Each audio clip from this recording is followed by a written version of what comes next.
I'm Nicole Rideout-Hartwick, and I'm the Chief Strategy Officer at Gibson Sotheby's International Realty. I'm very excited to be here today with one of the newest additions to our team, Jeni Pardo de Zela. She is our new VP of Marketing, and we feel like that's a really great topic for today, very timely for the market that we're in. So we're going to dive in with an intro to Jeni and transition into just sort of some marketing tips that she has for agents. Thank you for being with me today, Jeni. Well, thank you for having me. I'm excited to be here. We are going to go through, like I said, I want to go through sort of your background, how you got here, and then use that knowledge that you have to just lay out some tips. So sort of like, how are we supposed to be using marketing at this point? Why is it so important? And what strategy could we use to employ it? So if you could give me a little background on yourself to kick us off, that would be awesome. Sure. So I started in the real estate business about 15 years ago. I started as an administrator at an independent office in Newport, Rhode Island. And from there, I worked my way up to creating a marketing department and running a team of about 6. I most recently was the Chief Marketing Officer at Mott & Chase Sotheby's International in Rhode Island, and I've been there for about 7 years. So I have had a background in real estate luxury marketing for about 15 years.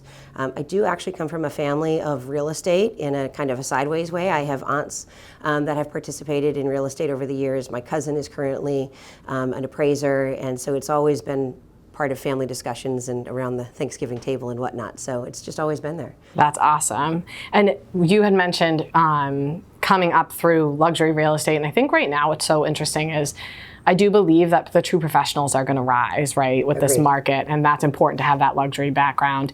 But also, there is going to be a push for people who have been through a shift like this, right, a normalization. So you've been through one, I think. When did you start? So I started in about 2006, 2007. Okay. And yeah, absolutely going through a shift and taking a look at, it was a totally different market and things were very, very different then. It was a mortgage issue more than it was a housing issue.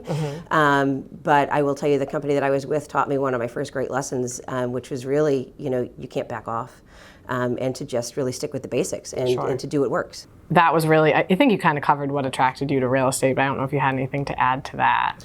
I will be honest with you, there are days where I wish that I worked for Nike and my product was Air Jordan, right? And I knew what my marketing plan was going to be for the year. I knew what product I would have. I knew where I was going to be and all of that. The fun part about real estate is that it changes day to day. As you know, I mean, we could get ready to roll something out at 9 o'clock in the morning and it's off the market at 10. Yeah. And so you have to be very nimble and you need to be able to think on your feet, and that's appealing to me, and to be creative. And I'm glad you said that, because obviously I was a part of this hiring process when we found you, which I was so excited that we were able to link up. And I think that we realized in that moment, there are a lot of people that get into real estate from really successful marketing careers elsewhere. And right now just wasn't the time, I don't think, for that reason, for someone that doesn't have the background in real estate, because like you said, it's such a different animal to be in this market. You have to be nimble. You have to be able to create the marketing so that you can utilize it, I think, as an agent, even if the property's off the market at 10 a.m. Yes. So if we could get into a little bit of that, with the shift that's happening, everybody's become really accustomed to waiting through 20 offers, and it's going to be a little bit of a challenge two ways, right? So to help communicate with the seller, and then also we're going to have to reach deep down into our toolbox, and a toolbox that is a little dusty at the moment. If you could just walk us through with the market shift, right? So we haven't been as used to digging deep into our toolbox. There's a lot of tools that we can use as a brand. There's a lot of tools that we provide as a company. And the people that have been the most tech savvy are admittedly saying, I haven't used these things in a long time. So today I would really like to walk through with you what's in our marketing toolbox and why should we be using it? Yeah, so I think there's a couple of things. You're absolutely right. The last few years, most agents haven't had to rely on their marketing skills, right? They've been able to essentially, to some degree, put a listing into MLS and get multiple offers and it's gone within a day or so. And that has completely changed. And so to me, it's really getting back to basics. So you need to understand a couple of things in order to market yourself and market your properties correctly. One is don't pull back on your marketing. In this time, the agents who do pull back from their marketing will essentially become invisible to their clientele, right? So you need to make sure that you're in front of people all the time. Well, people are more nervous than ever, I think. People are more nervous than ever, but I don't remember the exact NAR stat, but so many people don't reuse their agent because they forget about them. But the agents who stay in touch with their clients are the ones that have continued business, right? Yes. And my take on marketing is a little bit different than what you would hear from a traditional marketer, because it is real estate and we don't sell a product, we sell a service. And so you have to rely on your sphere of influence and you have to focus on them. So a lot of what we're going to talk about today is how you stay in touch with your sphere of influence more than anything else, right? You want to talk to the people that know you, like you, trust you. Sure. Instead of the average person walking down the street. So the first thing is don't pull back. Make sure that you are consistently marketing in front of people. There's lots of different ways to do that. There are, through Sotheby's International Realty, you've got all of your properties are going to be syndicated out to multiple websites, and you can be using your list track reports to make sure that you know where your property is being marketed and that sort of thing. You have design vault templates available to you if you want to do any social media marketing, postcard marketing, and all of that. You have an amazing team here at Gibson Sotheby's International Realty that will help you create, personalized pieces that you can put out. So you have all of those different things that you can really get going. But I think more than anything else, you need to position yourself as a trusted voice and a trusted advisor in this market.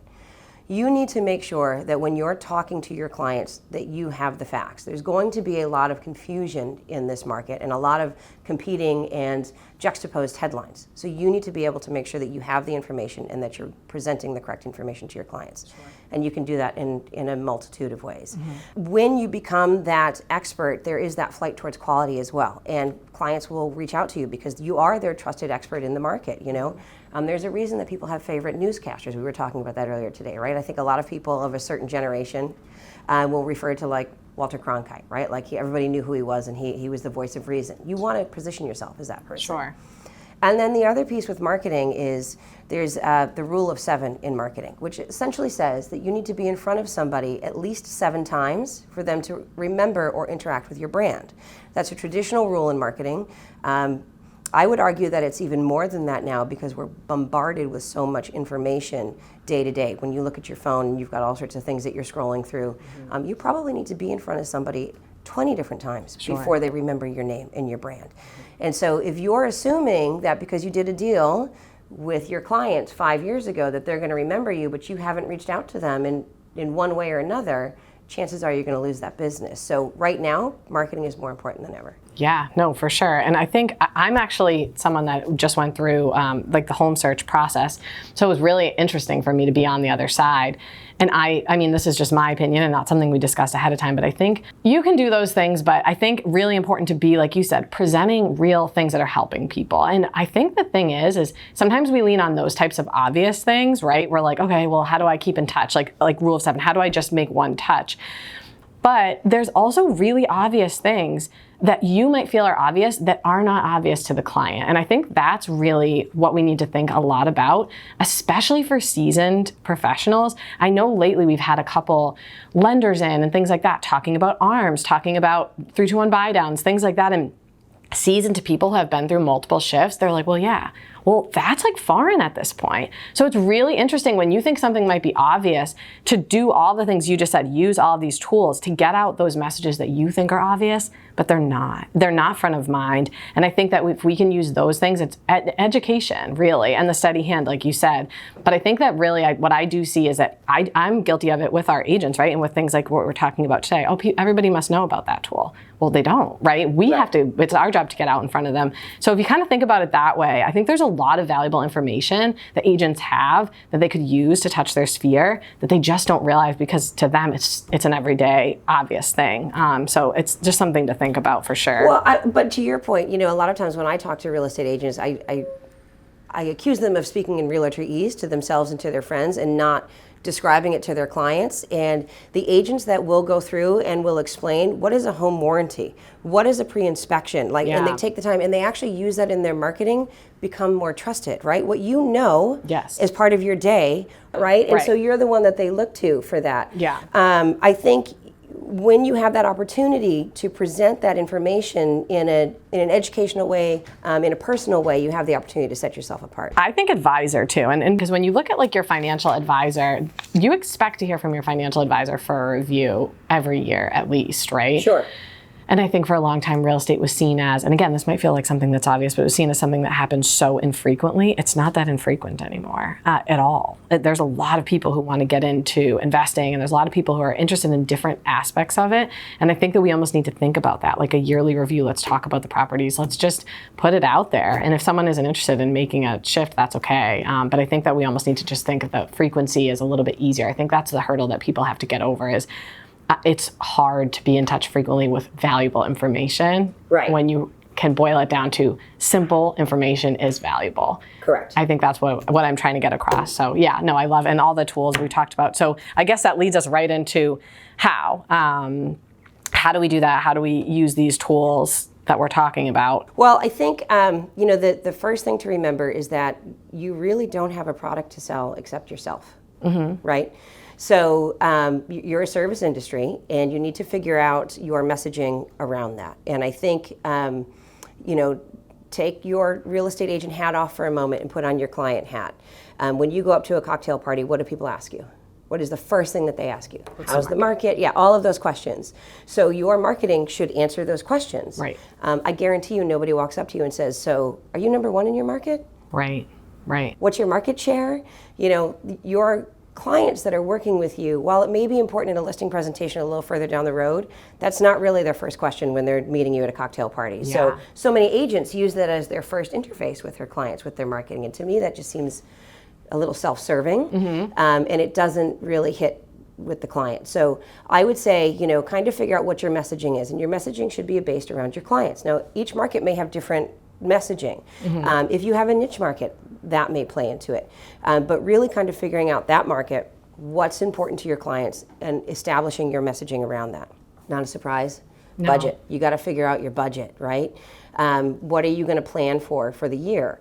On average, most real estate agents will reinvest about 10% of their income back into their business for marketing purposes. And so you want to make sure that you're looking at that. And then again, we talked about sphere of influence. I'm a huge fan of this because the return of investment is so much greater when you market to people who know you and like you and love you versus strangers. Sure. You need to make sure your database is up to date, and you have to have a system in place to make sure that you're consistently updating your database. I would say that should be one of the number one things that you focus on. If you've done nothing else, if you get nothing else from this podcast, Sure. Get your database in order. And a great time of year to do it, I think. This kind of like holiday season is always when I try to remind people. I'm guilty of it. It's so hard. And sometimes you think you just need to jump on social media and like say something.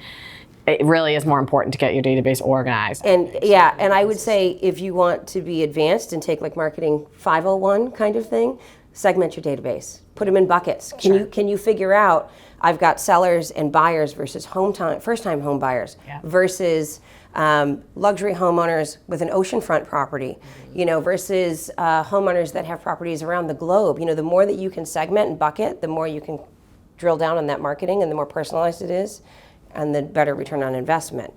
That's marketing 501. I know that's a lot for a lot of agents. So let's just start with sellers and buyers. Yes. But it's really important to think about this because I think it's quality versus quantity. And right now, everybody's looking at like, how can I reach more people? And that slides back to you referenced niche marketing and kind of like the micro markets. And I really think that's an important point to drive home too. I think where people are trying to like scream louder than the next, a lot of people on social media and things right now, which is a great tool, but it's one of the many in the ecosystem, obviously.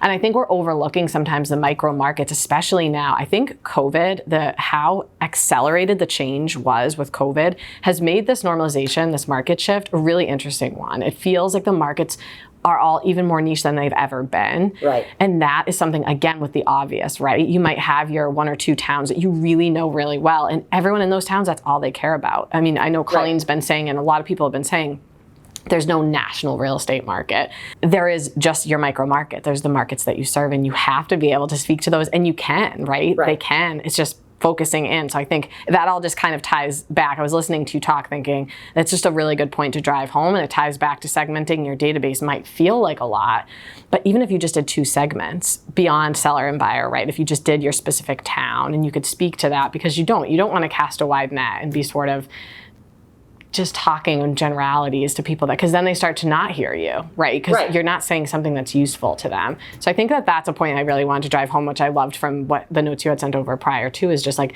let's dive deep into our sphere into what people really want to hear and realize if we can say something valuable to say 10 people, it's going to create more results than saying something very general to 300. Well, and it also shows that you truly know your market. I mean, sitting here, we're just a couple miles from the South End office and of course the Back Bay office. And all of those different office meetings have different numbers and different results. And you really are different. And so learning all those different pieces and then being able to speak to that market really just, again, proves that you're the expert in your market. And that's what your clients want to hear. Yeah. They don't care about what's happening in Back Bay if they're in Beacon Hill, right? Just the same way that Provincetown probably doesn't really care what's happening in Chatham, right? Because they are just totally different. So once you can really hone in on that and understand your market and your clientele and speaking to them directly, and again, answering the questions that you get asked all the time, right?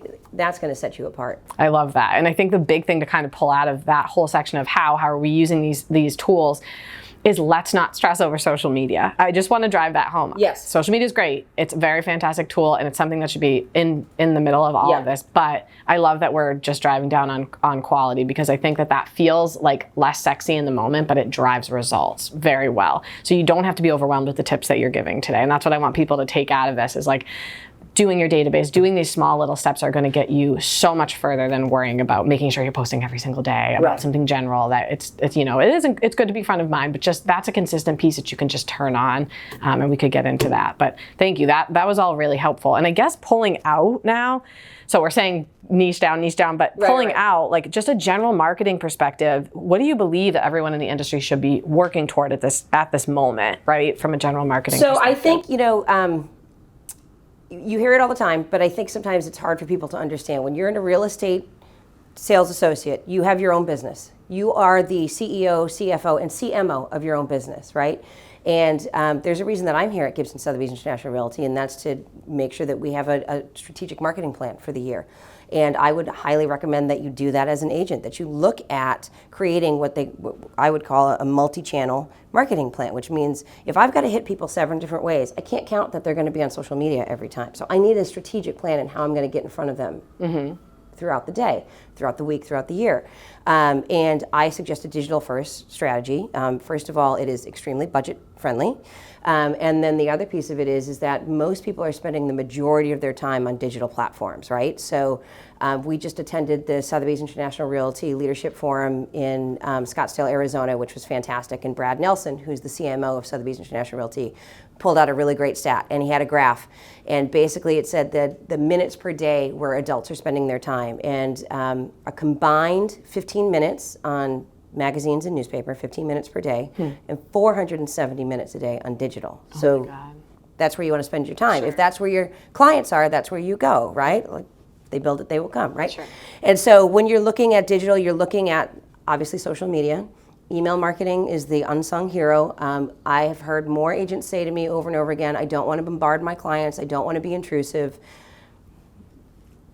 I've signed up for every email under the sun, and if I don't like it, I just unsubscribe. It's not that hard, right? It's not that difficult. Now even Gmail has a button, do you want to unsubscribe? And you just say yes. Yes, right. But you need to be in their pocket, literally in their pocket on their phone consistently. And even if they don't read your email, they see your name, and it's one more touch, right?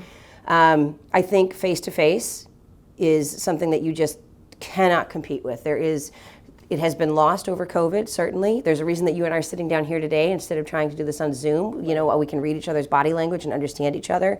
My snarky sarcasm doesn't always come through in a text, right? But it will in a sit-down conversation. So when you get the opportunity to sit down with your clients, that should be part of your marketing strategy. Are you doing client events? Are you thinking about that?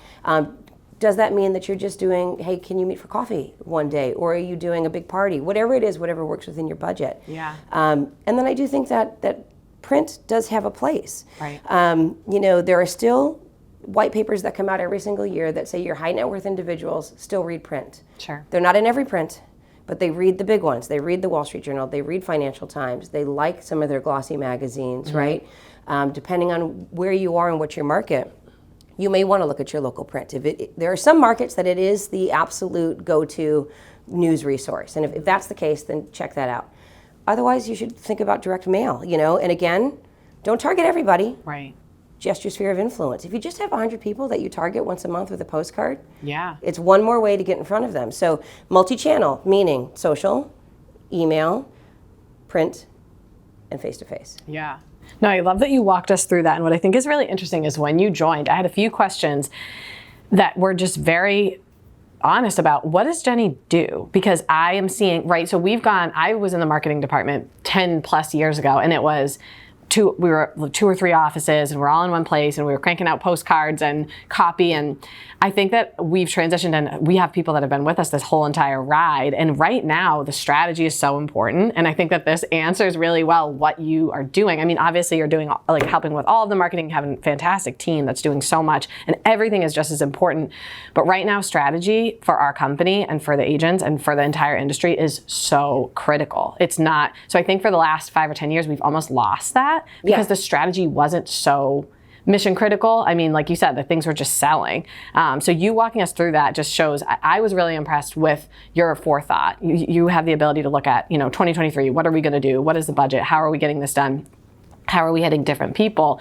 And sitting with agents and walking through that. So I want to make sure that I drove that point home, because I think every agent should be taking advantage of that, because you have this really great strategy that you'll sit and make easy for the agents, because that's what we need. We need it to be that they can just make it turnkey. We can use the marketing team, make it turnkey, and start to sharpen their tools or sharpen their axe, because there is a lot that we kind of forgot about, I think. Even the most seasoned people, we forgot about things. Right. So I think it's really important. So I guess another question is just, so beyond just leads, how do agents guarantee their marketing efforts are really working? This is the question that plagues me. So here's the fun part. When you're the CMO of your own company, you get to control everything, including the service that you provide. Mm-hmm. I don't get to control that, right? So I get to control the messaging, the branding of Gibson, Sotheby's International Realty. But at the end of the day, I'm relying on staff and agents in particular to control the service and the experience. When you're the CMO of your own company, you don't have to worry about that. You get to control it. So you can start by asking.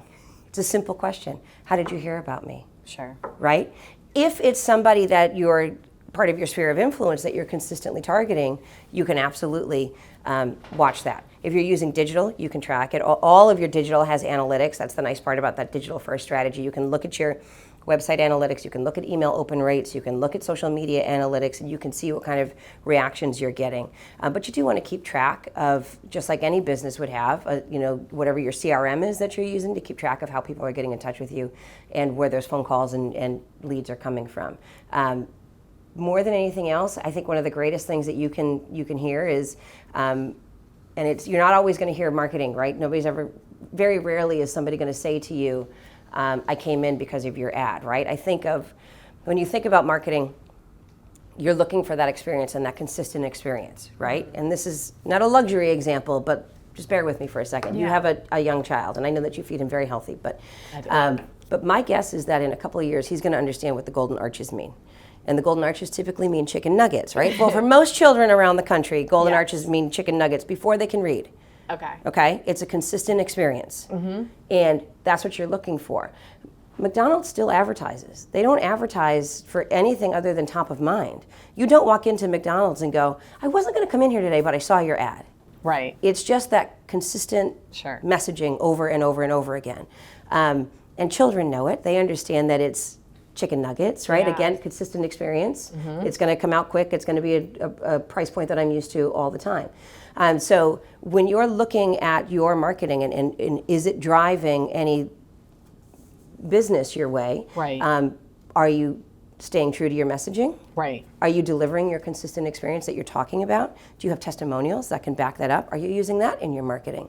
Right. Are you talking to your clients? That's really all it is having that conversation with your clients and understanding where the business is coming from and just chatting with them. Yeah, so I think you're the guru, right? So you're doing a really good job of simplifying, but I'm going to go even further on some of this. And I think that's what I was thinking when you were saying segment and when we're talking about this.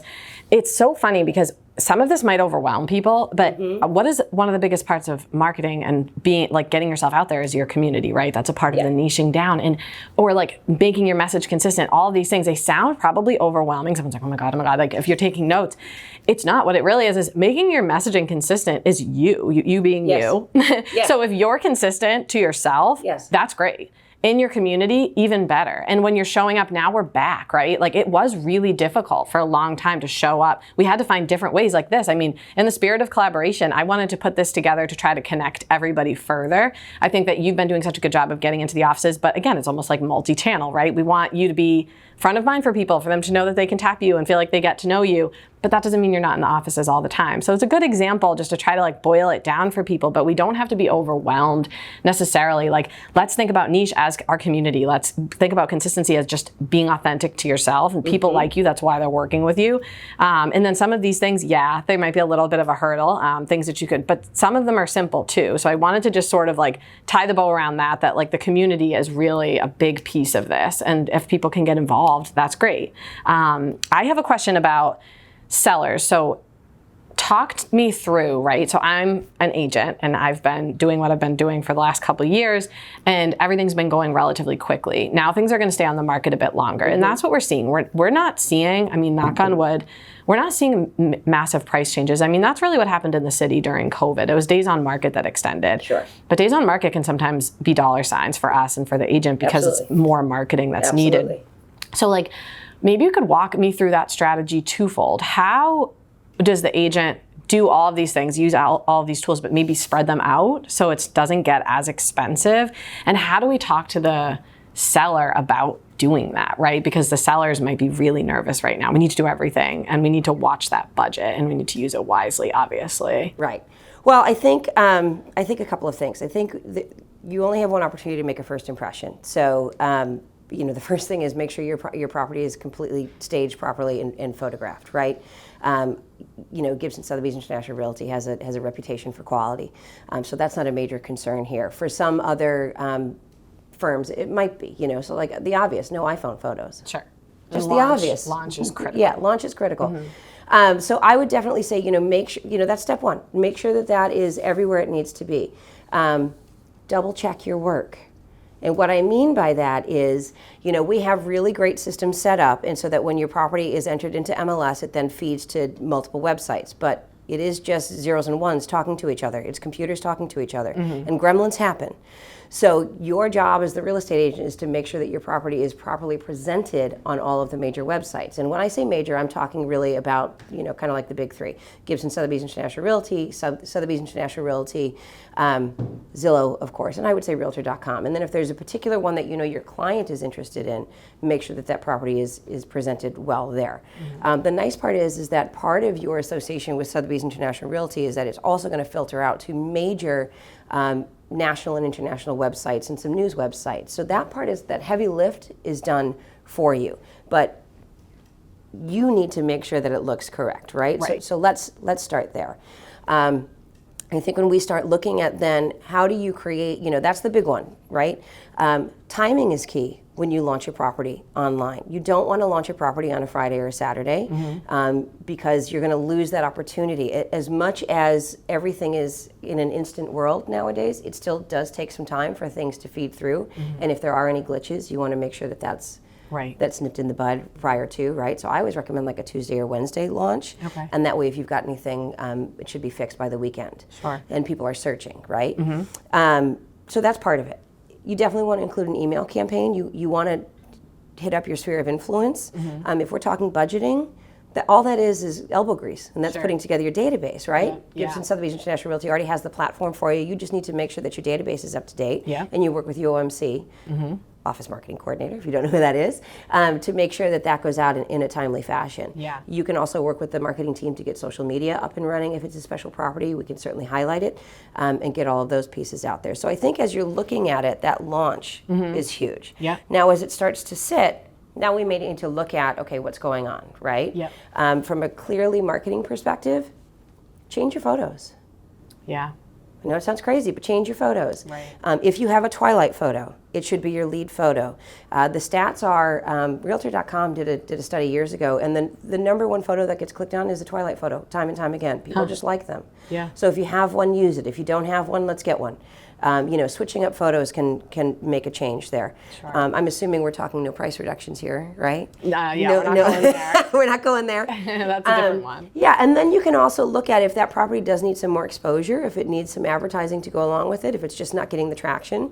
You have, through Sotheby's International Realty, there's a variety of co-op advertising opportunities available to you, and everything from digital to print. So you could be on the homepage of Mansion Global if you want to, and take that leaderboard position, or you could be in the New York Times. You know, there's a lot of different opportunities where you can show that property a little love as you need to, and there's different price points. What's your budget? We can spend $400 or we can spend $30,000. Right. It's up to you. No, that's great, and that definitely boils it down. In terms of where we should be investing now, so things are shifting. If somebody is going to invest more, if an agent's looking at their business, where are you recommending them? Database first. Which is technically free. It's technically free. Yeah, there's a lot of elbow grease, right? Yeah. Email marketing, I think, is the big one, right? And again, free. Social media. Yeah, it's so here's the question that they're all asking. What's the silver bullet? There isn't one. The magic bullet. There is no magic bullet. Almost all of the answers are elbow grease and time and work, right? Back to basics. Yeah. So I think if we're talking about where do I spend my time and my energy, it's database, email, social. Where do I spend my money? Connecting with clients. Community, connecting with events, right? Is it, are you sponsoring, you know, a soccer team and going, right? Is it a beach day cleanup that you're doing and you're in, you know, and you're bringing all the trash bags and whatever, and you're inviting your clients to that, you know, what are those things that you can participate in? We happen to be recording this on Halloween. Are you organizing a trunk or treat? Right. You know what I mean? Whatever it is, just in front. That is such a quality approach too, I think, versus quantity, and communities are so much more excited now to be back. So it's a really good thing to take advantage of. So if you do have some extra money in your marketing budget, I agree with you. I think that's such a good tactic. Right. And I would also say, at Gibson Sotheby's International Realty, you want to reach to the marketing team to help create some collateral. Do you need an e-invite? Right. Do you need a social media post to go around that? That's what we're here for. And we are involved in so much. Yes. Take advantage. Yes. You know, we're doing almost everything that we're asked in all of our communities. We wish we could do even more, but everything that we're doing as a company, show up, be there, right? You're the face of the company. So I think that that's something that people could really dig deeper into with this shift. So beyond the standard marketing tactics, how else should agents support their buyers and sellers amid all of these market conditions? Yeah, I think the other thing is Sotheby's International Realty has an amazing network, right? And so in particular in the markets that we serve, when you're looking at Boston, Cape Cod, there are a lot of affluent sellers and buyers that are working in markets that are not necessarily in Boston and Cape Cod, right? So get to know your network. Where are your clients buying their secondary homes and tertiary homes? Do they go to Aspen? Right. Do you know the agents in Aspen? Right? You should know them because you should be able to refer them.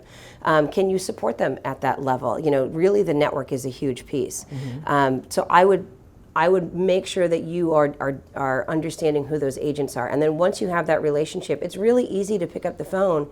The other piece of it is for your sellers, where you know your feeder market is coming from. If you know that there's a big company moving into Boston, you know, Amazon is moving in, and you know they're going to be pulling in people from Texas. Do you know the agents in Texas, and are you sending your listings to those agents so that they can understand what's happening, and so that they can refer clients to you? You know, we live in a global economy. While real estate is very local, it's not so much anymore because our buyers coming from around the globe, and so understanding where your clients are coming from as well when they're moving into the market, and connecting with those agents and having those conversations and taking advantage right now. I couldn't agree more, because it's like we are such a diversified market, and therefore we're pretty insulated.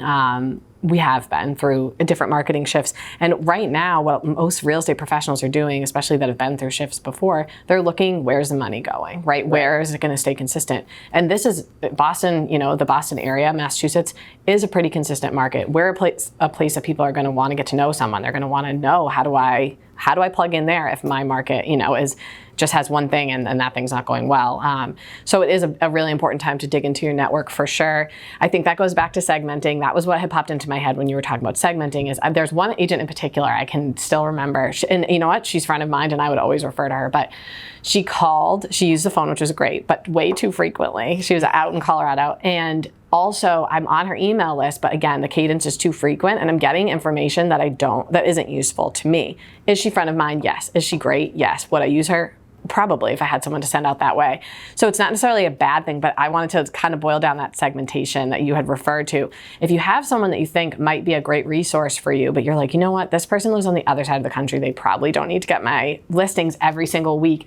Maybe look at that. That's where we're saying boil down that database. If it's overwhelming to go through your whole database, pick your top 100, 200 people and utilize them in the right capacity. Call me once a month and give me a market update, because that'd be really great for me to share with my agents, or email me a market update, something that somebody in Boston who's not interested in buying a home on the other side of the country but could refer you business would find useful. I know that those things get a little bit hard to manage, but I think that if we look at a smaller list, that's absolutely possible. And I think in terms of managing your network, that is going to be something you have to dig a little deeper, because they're not just going to care about the average things that you're sending to your clients on the market, because it's not necessarily where they're looking.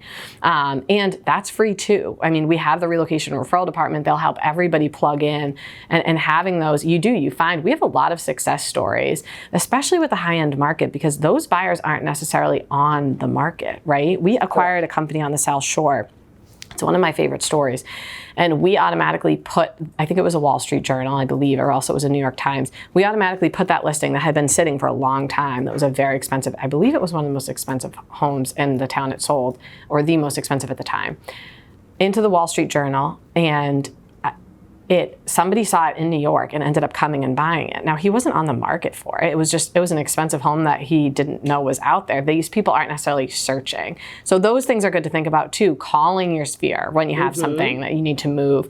It might all seem like, oh my gosh, you might make 100 phone calls and 2 of them come to fruition. But if that's what we have to do, and again, it's time, which isn't free. Time is not free, but money-wise, when we're budgeting, it's a good thing to exercise. Yeah, and I think the NAR stats, when you're looking at, if we're talking about marketing, right? Cold direct mail. So think about that as the house in the neighborhood sold and you get the postcard, but you don't know the agent. The conversion rate on that is 2,000 to 1. That's 2,000 postcards that need to go out to get one lead. Not a client. Right. One lead, right? Your conversion rate on past buyers and sellers is something like 9 to 1, 4 to 1, and then on referrals, it's 3 to 2.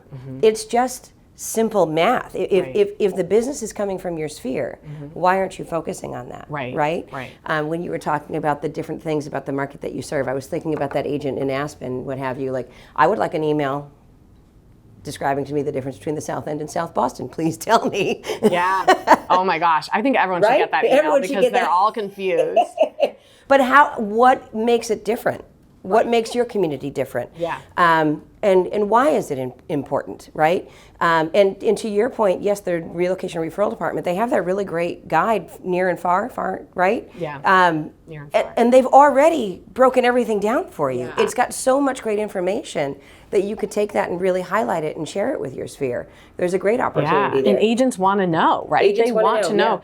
If I'm going to refer someone out to, say, Denver, what an interesting thing for me. I don't want to just make a cold call or hear somebody's friends looking and say, oh, let me hook you up with someone. I want to be able to add to the conversation. Oh, where are they looking? I know a little bit about that neighborhood. It makes everything a little bit more natural. Yes. I don't need a full education on the entire market, but I'd love the snapshot. And it makes you probably able to land those referrals a little better, obviously, because you can put it into conversation and actually add value. Yeah. So yeah, I think and that's I would a good also point. say, a little bit off marketing, but from that standpoint, attending networking events, right? Your regional or the global networking event will help you build that business and create those relationships. Sure. The previous company that I worked with, there was a group there that really wanted to focus on it, and they made it part of their business plan. Yeah. It took them about a year, but they made a real effort to make those referrals a part of their plan, and I believe that referrals are now accounting for 25 to 30% of their book of business, which is That's amazing. fantastic. Yeah, passive revenue. Yes. That's great. So to kind of, we could talk for, I think, all day. And I think we should almost tie this up with just, can we dig a little bit deeper, a little bit more tactical? What's the ideal cadence for somebody that's putting together a marketing plan? I know all of our agents can sit with you and sort of walk through that, but give me the snapshot, what they should be looking at. So I would say remember the rule of 7. So you need to touch your clients at least 7 times before that they remember you, right? And so it's going to be a matter of what you're comfortable with, and what I'm going to say is going to freak some people out, but just bear with me because it's what you're comfortable with. But I would say social media should be at least 2 to 7 posts per week, right? So if that's too much, we'll have a conversation. But if you can post at least once a week, that's great. My one recommendation on social is don't just start it and then forget it. Sure. Stick with it. If it scares you, stay away from it. Okay. Your email newsletters, you should have about 2 a month, right? So we're at 7, 8, 9, right? So we're already over our 7. We want to do at least 1 direct mail to your sphere of influence per month. So now I'm at 10 touches, right? And then I want to look at client events, 2 to 4 per year. Okay. So it's not that hard. So 1 a quarter, right? Right. So, and that could be, just maybe you can't afford to bring all of your clients together, but you find the ones that refer you business or can refer you business. Yeah. Focus on them, right? That top 10% that drive business your way, that's who you should be spending your time with, right? And so spend your dollars there. So the big thing I would say is be proactive. You don't want to be reactive. You want to have a system in place. Yeah. And you want to make sure that it's scheduled out. If we get the chance to sit down and meet, I talk to agents about scheduling platforms for social media so that it doesn't get in the way of your business because, oh, by the way, you're also supposed to be listing and selling real estate through this entire process. Right. So we want to make it as easy as possible, right?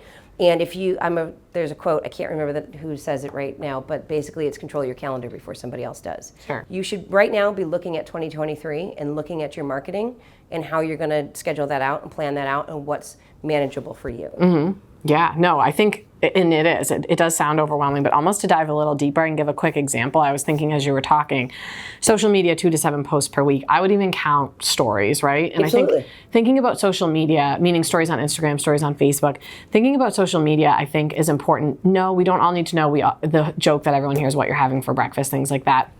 But social media is more of like a conversation. Like I would walk in here today when I saw you and met you here this morning, I might ask you a question about your commute in. I might ask you or tell you a story about, my son from this weekend. Those are natural things when you're building relationships. You can think of those as, you want to do a nice blend, right? If you're hoping to deliver a service to somebody, weave in the market, do those things, but don't feel like those 2 to 7 posts. I mean, a few of those, almost half of them could be just your regular life, something you're interested in, a hobby, maybe a nice walk that you take in your community because we're saying, really niche down into those communities.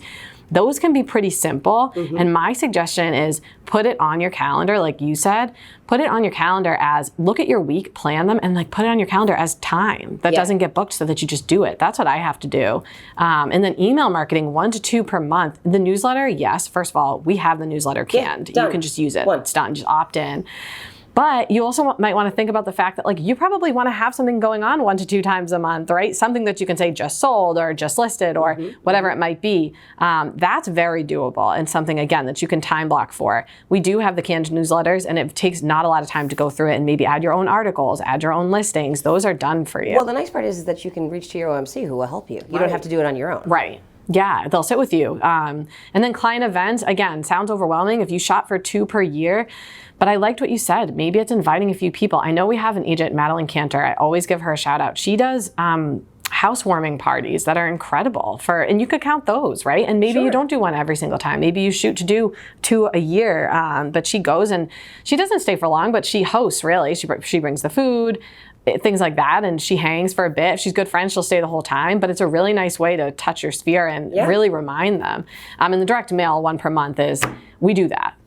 We really, and you should have something going on every month that you could send something out, right? Like I said, just listed, just sold, just a market report, something like that. So I just wanted to boil it down to say that sounds like a lot, but it's not. And if you put it on your calendar, most of it we already have done for you. It's a matter of opting in. So that's a great place to start. And then I think people need to talk to you about the plans for 2023. I think that you are such a powerful asset to our agents, to the company in terms of, like I said, the really thing I want to hone in on is what's our strategy? What are we looking at going forward? And I hope that everybody can take advantage, but I'm so grateful for your time because I know you're so busy. So thank you so much. Well, thank you. I appreciate the time. Yeah. It was fun. Thanks for listening, guys. This was really fun. Like I said, we started to do this series just in the spirit of collaboration. We were always such a collaborative company. We want to share ideas. There's tons of ways to do that, and there's going to be tons of different speakers that you could hear. But this is so imperative right now that we have Jeni as a resource. She has great strategy. She's got a great toolbox. She can help us all. So please reach out to Jeni to do your 2023 marketing strategy. And if you have any other questions based on what we said today, we're both happy to jump on and talk directly one-on-one to anyone that would like to do so. Thank you so much.